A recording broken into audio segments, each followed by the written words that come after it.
Good morning and a very warm welcome to the release of the latest edition of the Climate Change Performance Index, the CCPI 2026.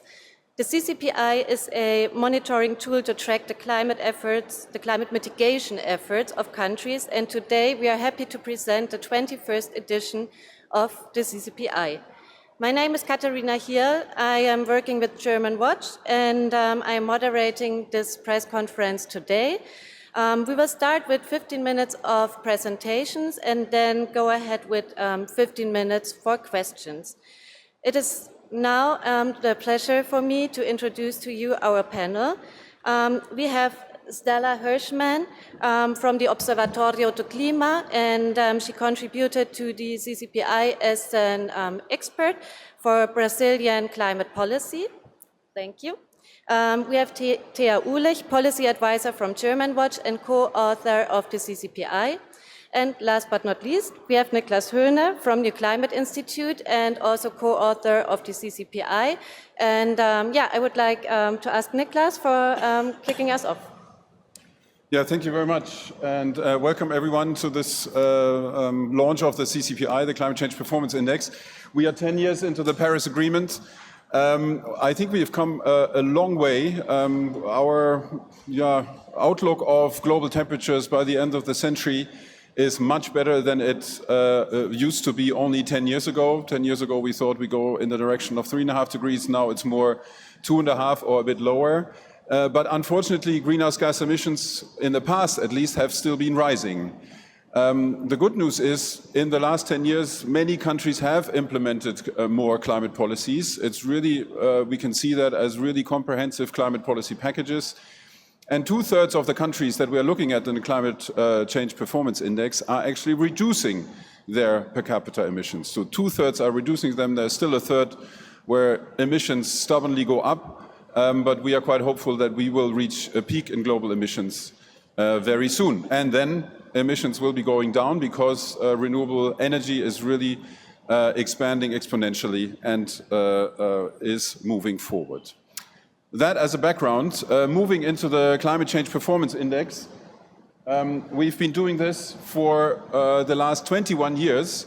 And this Climate Change Performance Index is really special because it looks at 63 countries plus the EU for these 4 different areas. We look at greenhouse gas emissions, we look at renewable energy, we look at energy efficiency, and we look at climate policies, and that's a unique feature. We ask 450 experts all around the world to assess the climate policies that countries are implementing. And if you click one further, you can see that on all of these 4 areas, we look at the past. So what happened in the past? What was the trends in the past? What's the current status? And what's the outlook for the future? And that again makes this index special because we look at, okay, how has the performance been in the past? So how have per capita emissions, for example, developed in the past? Have they gone up or down? We also look at the absolute level. Where are countries right now? Do they have high or low per capita emissions, renewables or efficiency? And then what are their targets for the future? Targets is an important element here with the new NDCs, so that we all look at. So we, in the end, aggregate it all together and look at what is happening with the ranking. And you're most interested in that. That's why I hand over to Thea. Yeah, thank you very much, Niklas. This is the CCPI 2026 overall results ranking. Starting at the top, we see that the first 3 ranks remain empty, as we found that no country is doing enough across all the 4 categories. So the first 3 ranks are still empty.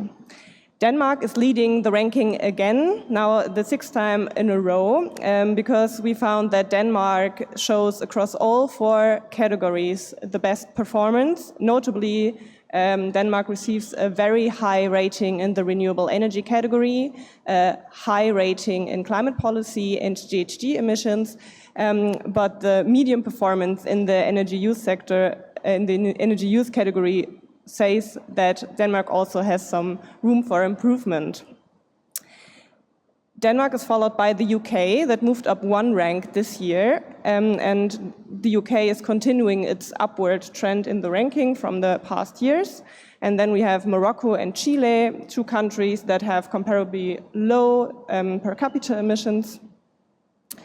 When we move then to the medium performing countries, we have here the EU, which is not a country, and Germany and India, and maybe I can say a few words on India, because India drops a few places compared to the last edition, and this is mainly because it ranks last now in the emission trend category, or in the emission trend indicator, and the CCPI expert gave lower grades for climate policy in this year, mainly because there's a lack of a coal phase-out plan. But if India establishes a plan to phase out coal and continuing the promising trend on renewables, the country can achieve, again, a better performance in the next year. The COP host, Brazil, is also among the medium performing countries, but Stella will give us some more insights on Brazil in a second. And now moving to the low-performing countries, we see, for example, South Africa or Indonesia, and also the worst-performing EU country, Bulgaria. Among the very low-performing countries, we see 10 G20 countries, which is quite concerning, because we all know that the G20 countries are responsible for around about 75% of global greenhouse gas emissions, so they have a special responsibility to reduce their emissions, and at the moment not all G20 countries are doing that fast enough. We see that China improved 1 rank compared to last year, is now on rank 54, and what is promising here is the very high rating in the renewable energy category, in the high rating in the renewable energy trend indicator, and when the rapid expansion on renewables and the electrification that we see continues in the next years, we will also see this in the ranking and hopefully see China also more ranks up. Interestingly, both potential COP31 host countries, Australia and Turkey, are also among the very low performing countries. And when we look at the bottom, we see Iran and Saudi Arabia, just like last year. Both countries have a renewable share less than 1% on their energy and receive a very low climate policy rating. We see no signs that these countries are committed to phasing out fossil fuels and or increase their renewable energy share. Then, third to last, we see the US. That drops a few places compared to last year, mainly because of a worse climate policy evaluation. And I think that is no surprise with having President Trump withdraw from the Paris Agreement,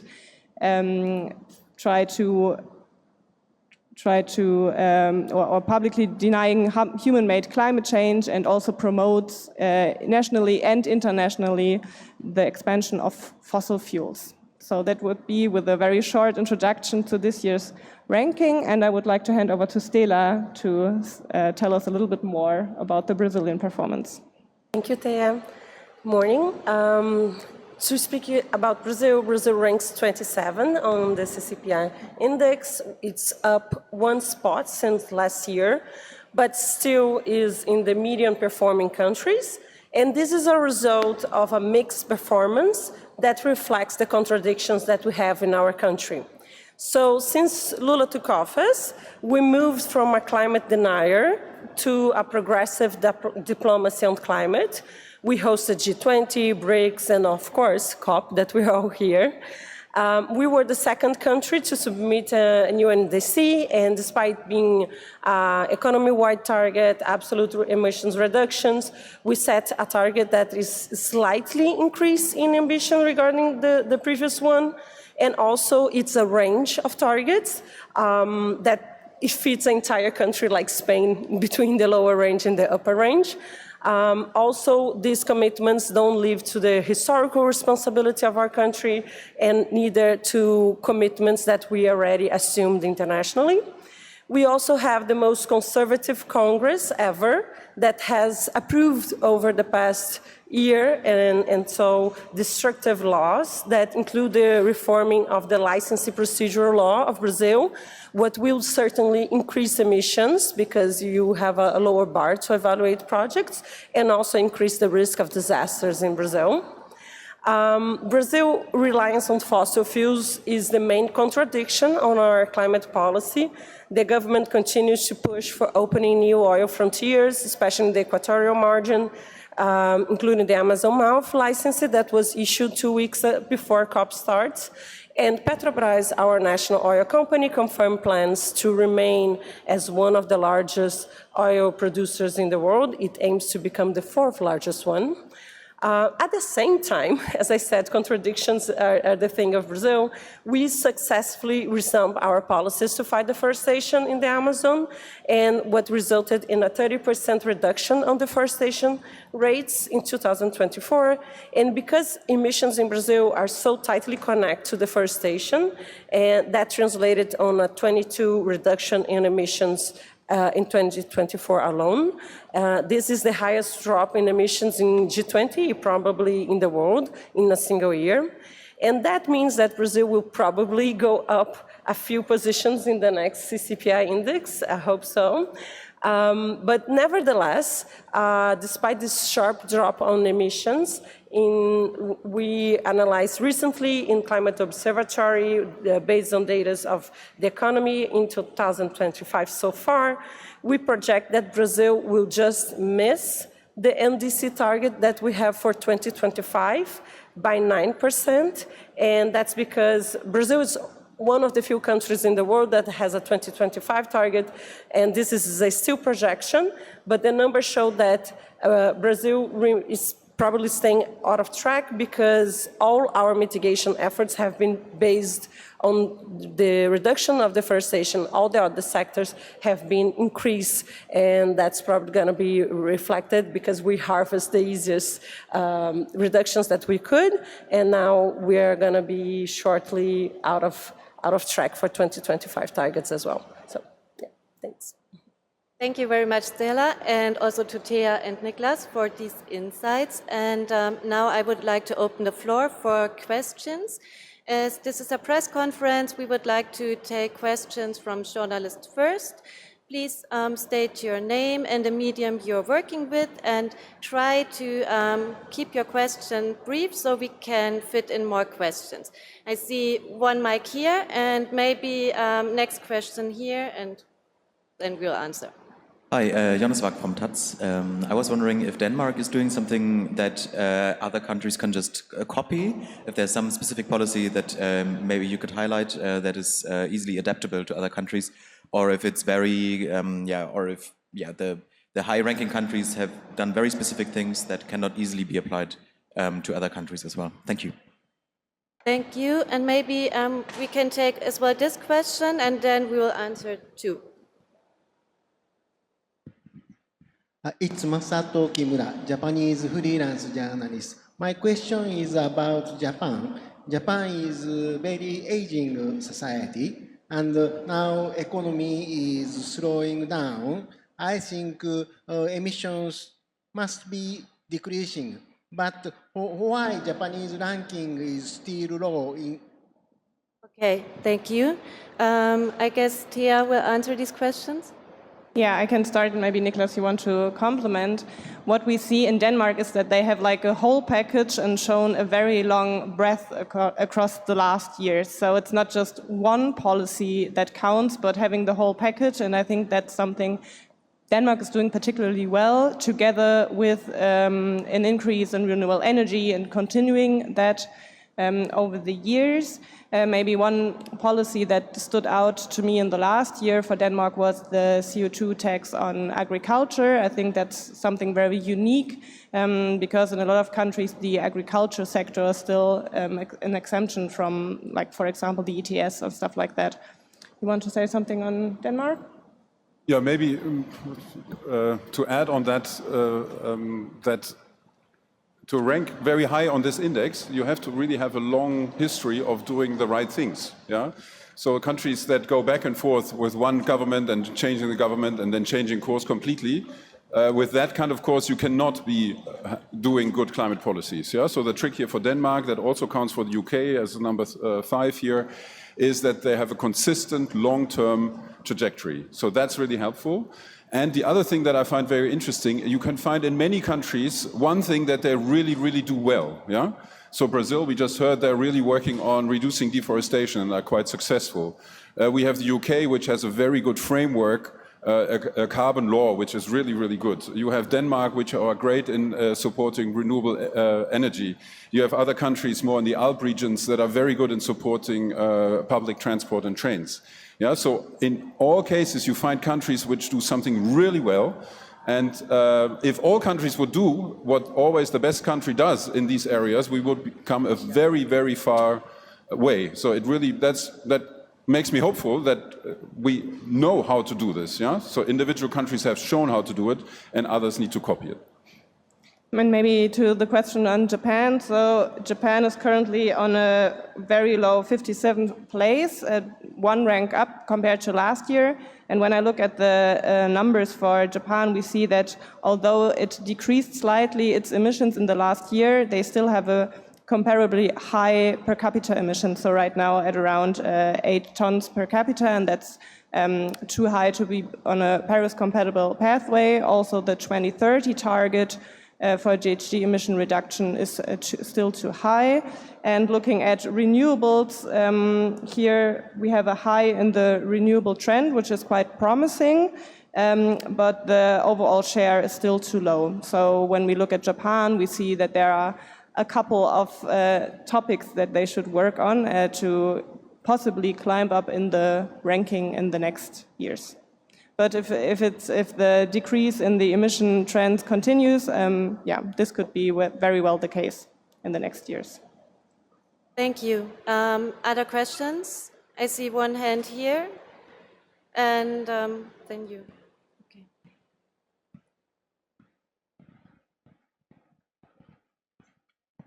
Sure. Hi, Fanny Olivier, Radio-Canada. I have a question regarding Canada. What are the main reasons that make Canada not a very well-performing country? And I was also wondering, are you looking also at the fact that we changed government, we changed our prime minister a couple of months ago, and he has ripped off some of the old Justin Trudeau's policy, climate policy, like a carbon tax. So did you took that into account? Thank you. Thank you, and yeah. Hi, I'm Kiyoshi Ando of Nikkei newspaper in Japan. Looking at this map, we see so many very low and low countries compared to green ones. Eventually, do you think there will be more green ones than the red ones? And when will that be? Thank you. Maybe I can start with the first question and you do the second. Yeah. So let's have a look at Canada. So Canada is a very low performing country, as you said, mainly because of 3 reasons or 4 reasons, I would say, because in every 4 categories that we are looking at, the highest ranking rating Canada receives is the climate policy, and that's low. And in all 3 other categories, it's a very low. So we see very high per capita emissions, more than 15 per capita, and also the renewable energies are like very flat, so they're not going up. And on the question of the government change, let me just briefly, or maybe you can do the question first, and then I briefly check whether we included that. Yeah, exactly. There's 2 issues here. One is there's some countries which are really improving over time because they expand renewables significantly. And as we said, Denmark or also UK would be countries where that's happening. But we also have a large share of countries, and that's the one at the bottom, that are dependent on fossil fuels, production of fossil fuels, and export of fossil fuels. And Canada is actually in that category. And others that are really on the bottom of the list, Russia, US, Iran, Saudi Arabia, UAE, Kazakhstan, and so on. So these are really countries that depend on producing and exporting fossil fuels. And as long as others are buying these fossil fuels, and as long as they are not changing course and change their business model as a country towards something else, they will stay at the bottom of the list. This is the fundamental transition that we have to do, away from fossil fuels. And if these countries don't have a pathway to go away from fossil fuels, they will not go higher on the ranking. This is the fundamentals. That's why in the past it was so important that countries have in their policies a coal phase out, and we see some really good trajectories there. We also see some good trajectories for electric mobility, so using less oil. But for gas, we see a very worrying trend, more gas infrastructure, more gas deals, more gas export infrastructure, more gas-fired power plants, more LNG terminals. And that's exactly the opposite of what would happen. We need to stop burning fossil fuels. As long as we burn fossil fuels, as long as we emit CO2, global average temperature will increase. And with that, the damages will increase. They will only stop increasing once we stop burning fossil fuels. And that's why it's so fundamentally important to stop doing that. Yeah, maybe a small addition on Canada. So what we have in the index is the climate policy category, and the climate policy category is quite unique because with the climate policy category, we can include the most recent developments in a country.